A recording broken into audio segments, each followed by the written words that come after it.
Hello and welcome to Raising the Barr, the go-to podcast for business owners and entrepreneurs looking to elevate their digital marketing game.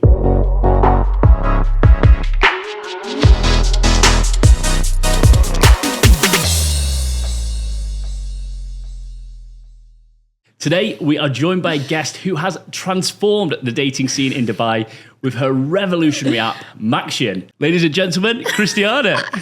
Hi, everybody. Christiana, it's great having you here today. Thank you. Obviously, Maxion's achieved this fantastic success rate in Dubai, and I'm really excited to dig in today as to how you built the brand and obviously the marketing strategies behind it. But before we do that, we need to hear the journey. How does it go? How do you get into matchmaking? So I'm a native New Yorker, and I started my career as an athlete, went into finance and decided finance wasn't for me. So I ended up actually going into education because of all of my years as an athlete and coaching. Was actually a kindergarten teacher when I first moved to the UAE, to Abu Dhabi, and climbed the corporate ladder in education, became a national teacher trainer, published author, a school leader. Then COVID came around, 2020, and we were home more. And I just had more time on my hands. So I decided to start an Instagram account called Dating in Dubai, documenting my experience as a Western expat dating here. Absolutely loved it.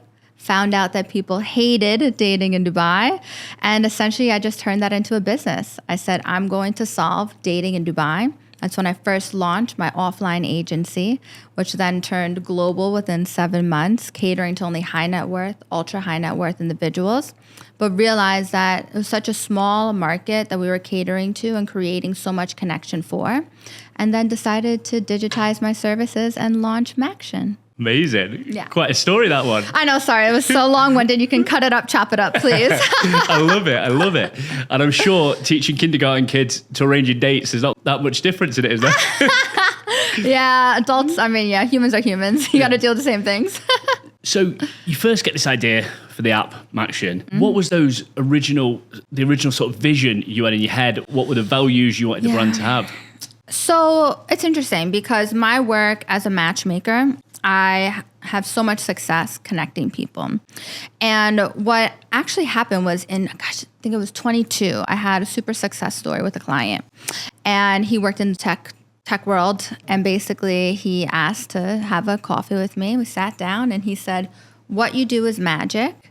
He's like, but it's not scalable. Yeah. He's like, digitize it, turn it into a tech product. And that's kind of where I got like the ball rolling because I never ever entered the tech world. I had no idea what to do, right? So I just sat with that and I just thought, okay, where do I start? And the first thing I did was I reached out to my friends, network, even people like friends of friends, acquaintances. I said, hey guys, I want to enter the tech world. Introduce me to anybody who works in tech, works in startups, is a fund manager, VC, anything, who's either one step ahead of me, 10 steps or 100. I was like, I will take them out. And that's how I kind of like grew my knowledge of the industry. But what I had done was I made sure that when I met with each and every one of these persons the first thing I asked them was, tell me the 2 biggest mistakes you've ever made and how you fixed it. And they were like, what? And I just listened. I listened and I learned from them. And in those like 10 minutes, I felt like I gained 10 years of experience from people. And I mean, obviously everybody goes through their own journey, but like to hear that from people who were already steps ahead of me, that helped kind of guide me. But of course, I've made my own mistakes. I've had my own ups. I've had my own really, really bad downs. And I always say that like a founder's journey, especially in the tech world, being a first-time tech founder, it's hard, but you have to have thick skin and drive and resilience and grit in order to really make it happen. I mean, that's a really interesting point. If someone was to say to you, are you a tech entrepreneur or a matchmaking entrepreneur? Where would you put yourself? Both. I like that. I always journal and I write down tech phenom. Yeah. Matchmaking magician. You put whatever you want on it, can't you? Yeah. So you touched on the tech side of it there. Yeah. Obviously, to run a successful matchmaking app, a huge amount of that is in the technology. Yes, correct. You met with these founders from other tech companies. But how did you actually get the ball rolling on your own platform? Yeah, so the way it kind of worked was I really thought about what I do as a matchmaker with the offline agency. What are the things that my clients love? They obviously love the parts where we're interviewing and vetting potential dates for them. And then we're also setting up the date. The whole concierge element of it, our clients love, because then it kind of takes out that effort and just gets them on those in-person dates. We also manage the feedback and the communication in order to expedite that process of finding the right partner for you. So I took those elements and basically just digitized it into a tech product.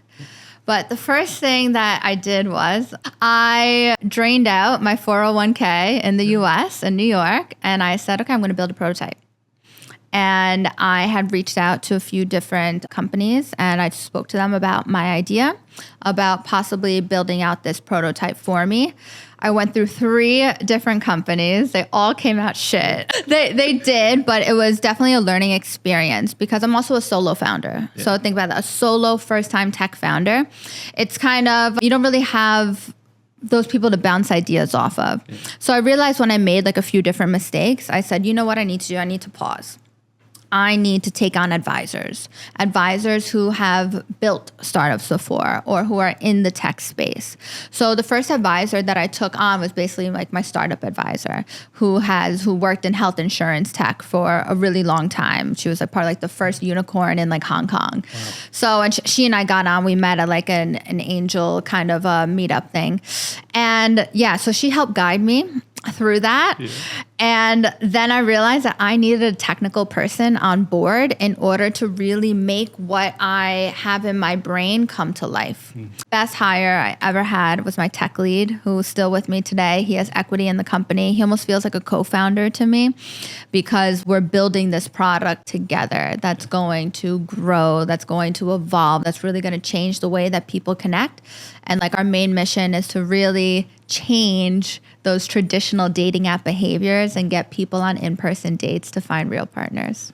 So when we say there, change that traditional dating app experience. So when we say dating apps, everyone's going to jump straight onto Tinder, Hinge, Bumble, Raya. I'm sure they are poison words in your mind. But what separates Maxion from, if we call them competitors or industry leaders, or the big players? Sure. Huge players, right? Huge. So for us, what we do differently is like right now, like I said, we're centralized in Dubai. I really want to have this product take a significant market share, make sure that it works here, and then spread across GCC. I think that the GCC is an unserviced market at the moment, and also it's a different market because all of the other products are built in the US, so they're very US-centric, where the expat community across the GCC is different. In the sense that we're used to outsourcing everything in our lives. Like, when's the last time you did laundry? You're asking the wrong person. I've never done laundry. Exactly. Like, last time I did laundry or cooked myself my own meal or like anything, right? Like you outsource everything in this country, even like driving myself. I haven't driven myself in forever. But with that being said, it's a market that wants to be catered to. And it's a difficult place. So most people find it a difficult place to meet people because as expats, most of us move here on a job visa. So we move here without close friends. We move here without close family. And it can become a lonely place. I like to call it proximity settling, where you're kind of settling with friends or even companions that are just in your proximity, people you work with, people that live in your neighborhood, people that go to your gym, rather than somebody who that you might be truly compatible with. So when I talk about those traditional dating apps, it's a numbers game, right? It's swipe, swipe, swipe. People become disposable. You're getting, like, especially like as a female, you're getting flooded with all this male attention. So the people inside your phone, you just stop talking to. It never really leads to an in-person date because they say one thing wrong. They're like, oh, forget this person because I have 50 other that I can swipe through. So it's become this kind of place where I think it's made dating even lonelier. And with Maxion, firstly, anybody can apply to be on the platform, but we are very selective in who we choose to be a Maxion member. So it has that element of like being Maxion caliber, which I say is like accomplished professionals, successful individuals. We look at your LinkedIn, we look at your socials to make sure that you have the right kind of, I guess, criteria in order to be on the platform. So that's one way that separates us. You know that everybody's vetted and verified in order to be on the platform. Also passport verified, which I think is so important. Very important.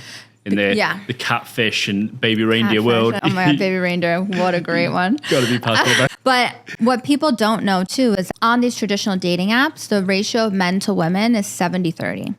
So what they've actually had to do is create these spam accounts, bot accounts of female accounts in order to keep the males on the app. And the apps have created those spam accounts themselves. Literally. Wow. So there was a class action lawsuit filed on February 14th of 2024. So this year. So Valentine's Day, how fitting.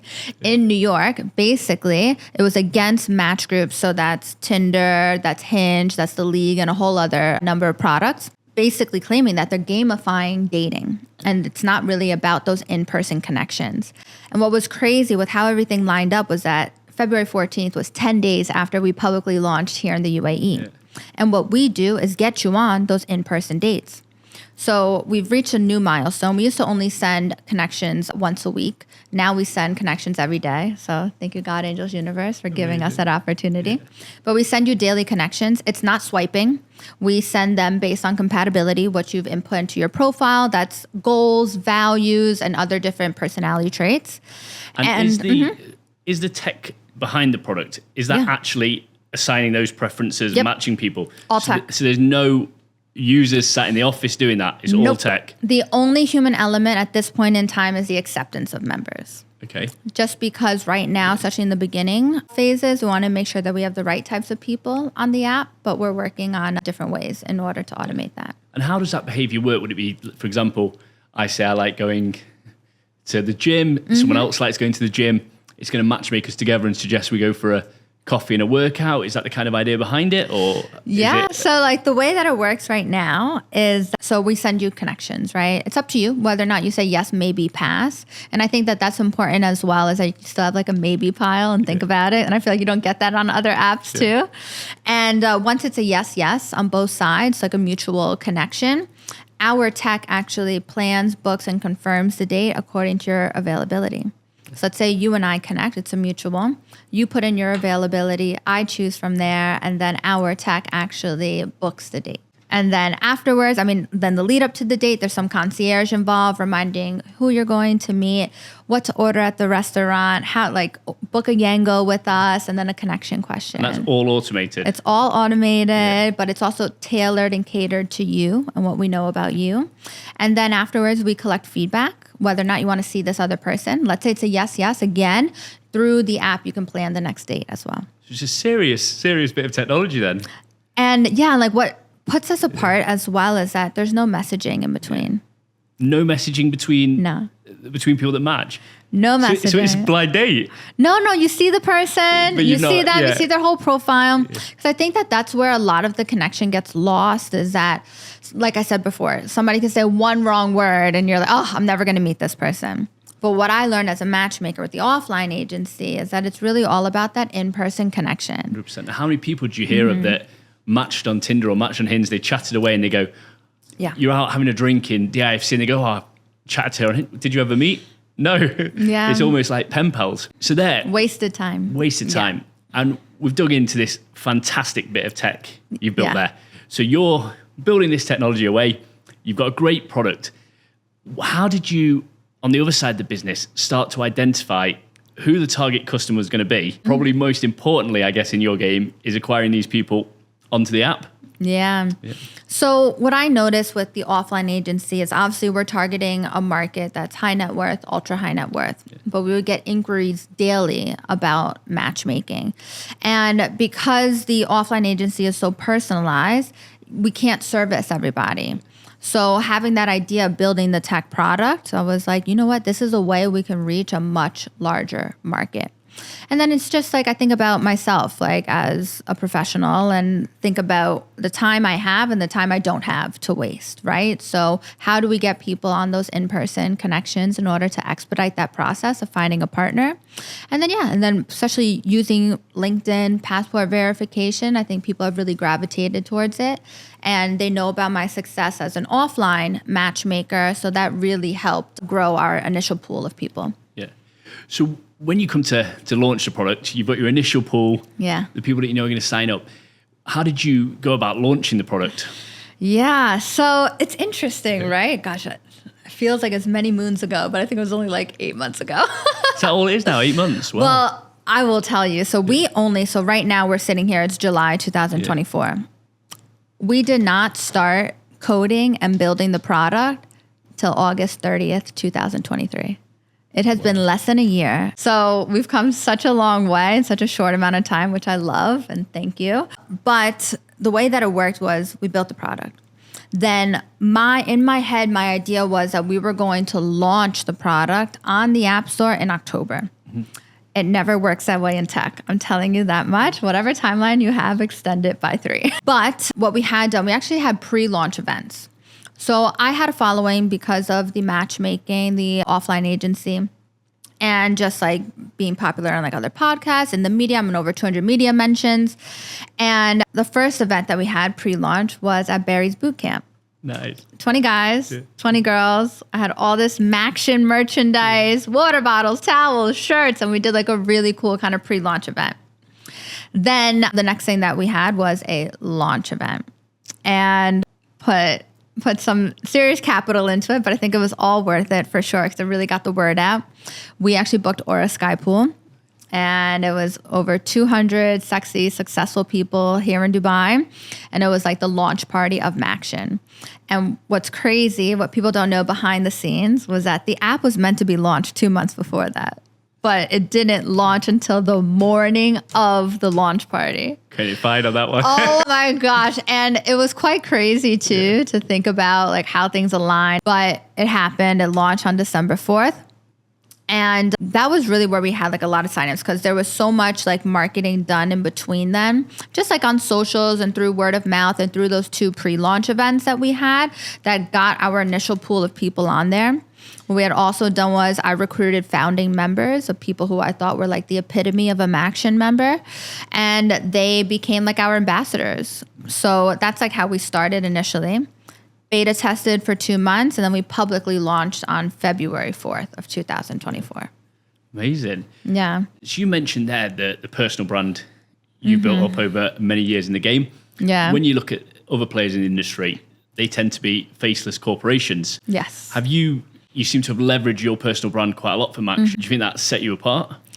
Yeah, I mean, people know me as the Dubai matchmaker, now the Billionaire matchmaker. I'll take it. And yeah, having the success in that space, I also think that it's funny, like in this day and age of like social media, I think that people sometimes can't separate the Instagram persona I have, the LinkedIn persona I have, and then me as a person. I think that they, like when I meet people in person out and about, they're like, oh, you're the matchmaker. And because on social media, like platforms like Instagram, it's almost like you have to be controversial in order to get the attention. So I'm quite punchy on Instagram. And I think that some people might think like that's my actual personality. I'm like, no, it's just for the attention, the likes, the views and comments. No, well, I saw that when I was going through your Instagram. Yeah. It's very much you. Were you nervous to meet me? Well, my girlfriend actually came to me. Yes. She met you and she said, you've got to get Christiana on the podcast. She said, what a personality and what a story to tell, which nicely a little segue into there, storytelling. Yeah. Your social media, there's a lot of storytelling, whether that be your own personal experiences, clients' experience, etc. Yeah. How do you find that storytelling builds a brand and builds Maxion? Well, when I initially started and I had the Dating in Dubai Instagram, that's how it all launched. I was telling my stories about guys I was dating in Dubai, the good, the bad, and the ugly. But popular at that time. The guys must have been scared. Yeah, I think, it was, it became popular, that account actually. So I had to stop dating. But anyway, no, but telling those stories, people connected with it, right? And I think that when you are being authentic, when you are being raw, people want that connection because then they feel like, oh, wow, somebody else is going through the same experience I am. And then you create a relationship with somebody, even if it is through social media, right? Through the internet. And through that storytelling, then I launched, obviously I have my matchmaking agency. I had to cut that Instagram account because I got fired from the school I was working for at the time. But then I'm so happy I got fired from that position because that's how it launched everything. I didn't have education anymore. And I said, okay, I'm going to solve dating in Dubai. That's where the agency came into play, and now the app. But it's interesting because I feel like my Instagram has also evolved. I used to be so open and raw about dating. Then I was like, okay, now this is a business. So now let me help people in the dating world from my experiences, from my clients' experiences, and from the success stories that I've had. And even now, like to this day, like I talk a lot about dating and relationships, but I have moved so far away from telling my personal stories and romance because I feel like people are just trolls now. And you just get so much hate and negativity on the internet that I'm like, I am keeping my personal life so far away from the internet right now. So you said about success stories there. Yes. Has Maxion had what's been a major success story with Maxion? Well, the agency, we have so many success stories, hundreds of marriages over the past 12 years. Wow. But with Maxion, I mean, obviously we're only 5 months live, but we do have some couples. And that's like the most exciting part because it's like, then you know it's working. It's working. Like you're getting people on dates. We get to see the feedback afterwards, right? Because we're collecting data to make sure that we're getting you on the right dates with the right people, and to see all of those positive feedbacks and people setting up more and more dates through the app, through our technology. Like that just makes my heart sing so much. And what kind of role does the customer feedback play? Is that something you're constantly taking on board and improving? Do you get a lot of feedback from your clientele? So we always reach out for feedback on the technical app, right? We're always, okay, how can we improve? Because we are a brand new product, right? Only 5 months live. So we want to make sure that we're catering to the members that we have. But in terms of like the feedback after the date that we receive on the other person and what experience they had with them, this valuable feedback is actually used, and it plays or it cycles into our AI engines in order to perfect the compatibility process. So there's like a lot going on, a lot of moving parts, cogs here and there to make it all work. And with the success stories, there's the people who go on to get married, that's the dream, live happily ever after. There's always going to be people on dating apps that are on there to date as well. Yeah, that's okay. That's what I was going to get to. Is it people are allowed to really treat the app in the perspective they want? So we're not here to police your love life. Our number one goal is to connect people and to make that process easier and to expedite that process of finding a partner. Like it's interesting because I think that some people get really hung up, like if they're on other dating apps and they see that the person have put like looking for short term or like looking for a long term or looking for my partner. They get too hung up on that, when what I've learned as a matchmaker is that you can be dating with not having in your head, oh, I'm going to meet my wife, my husband tomorrow, but then you meet the right person and your whole perspective changes and your whole goals change. I agree with you 100%. You'll always get the guy where people will say, oh, he's never going to settle down. He's a dog. He's this. Exactly. Then you see him meet one girl. Exactly. And he's going to a little quiet angel who never puts a foot wrong. Exactly. Which is why what I love about Maxion too is like we've kind of taken away like those superficial things that you read on a dating app profile and then you would automatically quote unquote swipe left on them. So in Maxion, and listen, we get lots of feedback on this, but I don't care. I don't think I'll ever change this. We don't share height, we don't share age, and we don't share nationality. Because I don't think that these are factors in compatibility. Well, that's done the guys under 6 foot a big favor, hasn't it? Exactly. All the 5'7" dudes. I'm kidding. Exactly. No, we have tall guys too. Don't worry. Yeah, it's more wonderful. And with the people that find Maxion, where do you find at the start you had your founding members? They were very much the voice of the brand. They spread it out. When it's moved beyond them into a more widespread audience, how do you find most people hearing about you, finding you, coming onto the platform, exploring it? You know, we used to do a lot of like in-person things. Like we have like these really cool business cards with like our slogans on it. One of the slogans, and I created this because I'm a marketing genius. It is ditch the working girls for a woman with a career. Yeah. So guys love that. Then on the flip side, it says drop the F-boy for a man with a plan. Because obviously we plan the date. Yeah. So it's like it works hand in hand. I used to leave those cards everywhere. I still do. I always have a packet of cards like in my purse wherever I go. I just leave them places that I go. But what I have found to be something that has really helped to skyrocket the number of applications that we have. Like we literally just crossed 3,500 applications today. And I was like, what? I was like, I can't believe we've done this in such a short amount of time. Like it makes my heart so full. But what has really helped for us to reach that, paid ads. Oh my gosh, like we come up with creative together. Funny little videos, funny slogans, like, viral reels and all of this. And that has actually helped our reach in the sense, so we only started paid ads like on Meta and LinkedIn, in May of this year. So in April, I'll give you this. In April, we had 169 applications total for the entire month. And I was like, what are we doing wrong? Like, that's like not a lot. Even though we were a brand new product, I was like, we need to have more than this. We started paid ads. For May, we had 691.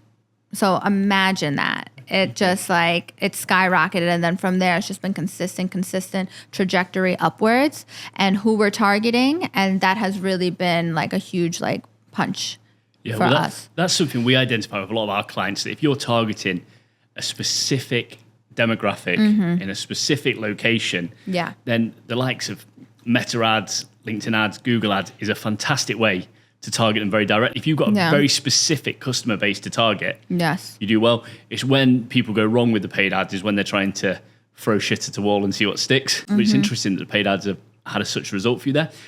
I've seen, you mentioned as well earlier, you've been in 200 media publications, was it? I think now it's like 250. It's giving Kim Kardashian a Well, including 2 covers. Two covers. And do you use a PR agency to achieve that? Yeah. So I did have a PR agency. They helped me, with my career in the beginning, especially with matchmaking, because I was like the first public Western matchmaker. So I was all over media. Still am. I get called all the time now. The Emirates Woman cover, though, I actually was friendly with the editor. It's almost felt kismet.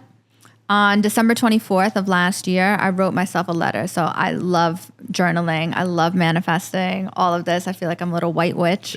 But I had written in a letter to myself, my Q1 letter. I said, by the end of Q1, I'll be on the cover of a business forward magazine for Maxion. 2.5 weeks later, I bump into the editor of Emirates Woman. And how we bumped into one another, I actually got into a car accident in the valet. So I was 40 minutes late to my appointment.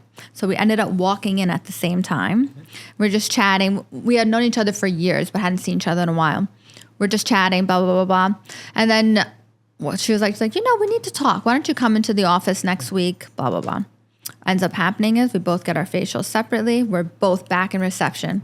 And she says, I have a really great opportunity for you. I was thinking about it in my facial. She's like, call me tomorrow. And I was like, okay. And she was like, do you want to be on our cover for the tech issue? I was like, and this was right when we were launching. So it was for February and we launched on the App Store February 4th. So it was crazy.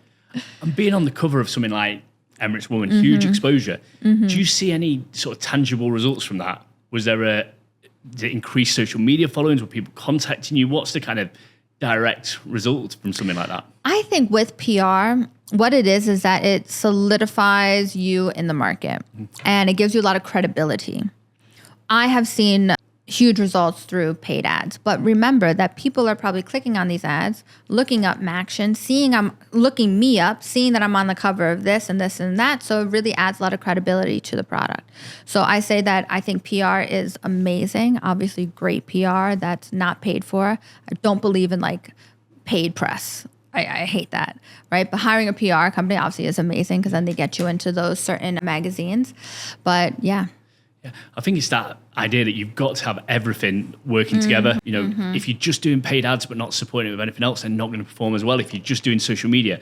But if you can get every ingredient of the business right, all working together, generating those leads, and then you've got a product at the end of it that's capable of converting, what a great position to be in.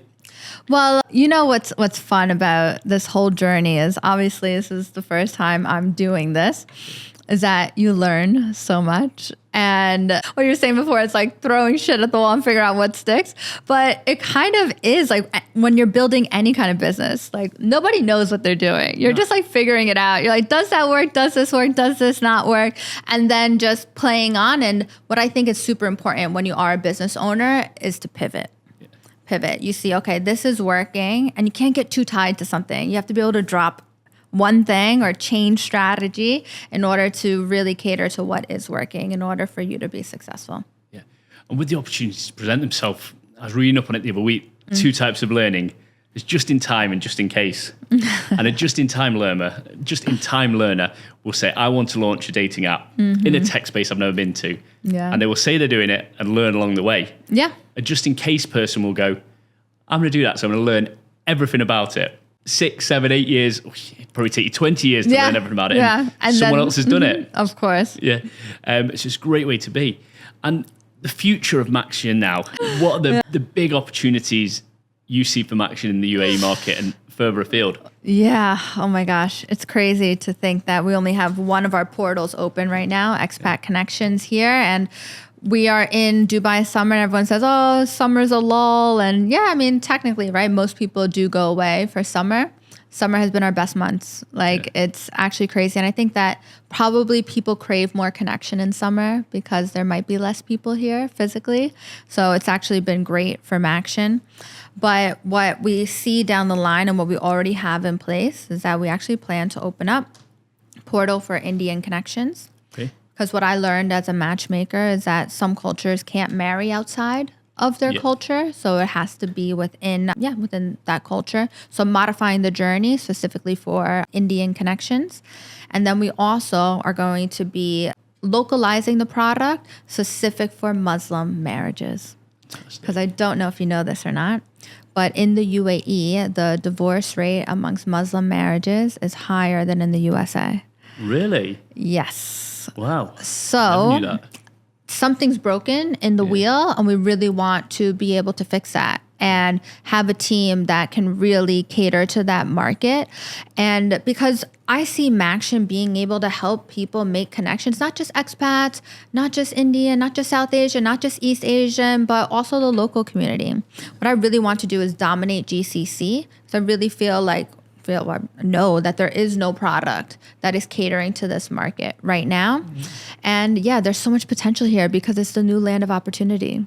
So I always say this is the land of opportunity now. Yeah. And were they specific considerations? You've launched your business homegrown in the UAE. Yes. Are they considerations you have to take into place? We're having a dating app in the UAE that you might not have to consider if you're in the US or the UK, where things are, should we say, a little bit more liberal? Yeah, definitely. Our terms and conditions and privacy policy are so airtight and compliant with UAE. But beyond that, having the 3 different portals that we're going to have, you need to consider the different cultural differences, right? So it'll be interesting when we do finally build out the other ones and how we cater to those different markets. Because I know, for example, when it comes to Muslim marriages, right? Women cannot show their faces before they actually meet this person. And then there's family that needs to get involved. So how do we localize the product in order to cater to that market? Do you have to get the families involved? Are they going to be the ones that have to approve? What about the in-person meetings? The auntie or the uncle has to go. So I'm super excited to figure that out so that we can help solve that problem. It's going to be a lot of moving pieces in that one. Oh, so many, but that's the beauty of it, right? You're always going to be learning and growing. Exactly. So that's the plan for Maxion. Let's look at the dating technology space as a whole. What do you think are some big changes that are going to come in? Are there going to be new technologies evolve? How do you see the whole industry moving? Yeah, well, it's interesting because Whitney Wolf Herd, who's CEO, or not CEO anymore, now she's chairman of Bumble, she was talking about AI dating. Now, what we have in place is our AI matchmaking assistant. And what we also see for the future of Maxion and what we already have in play is that we are helping you 360 with your dating life. So we're recommending to you. So let's say we know so much about you, Jamie, that they're like, hey, it's been 2 weeks since you went to the barber. We booked you a barber spot. Hey, before you go on your date, we know your size, we know this, we know that. Here's a shopping bag before your date because we know exactly what people wear to Zoom at 12 p.m. and we know what looks good on you. So and also asking you questions about relationships. Hey, it's the second date. What should I do? What kind of questions should I ask? This and that. Really helping you, guide you to find that right partner. So that's the AI we're incorporating.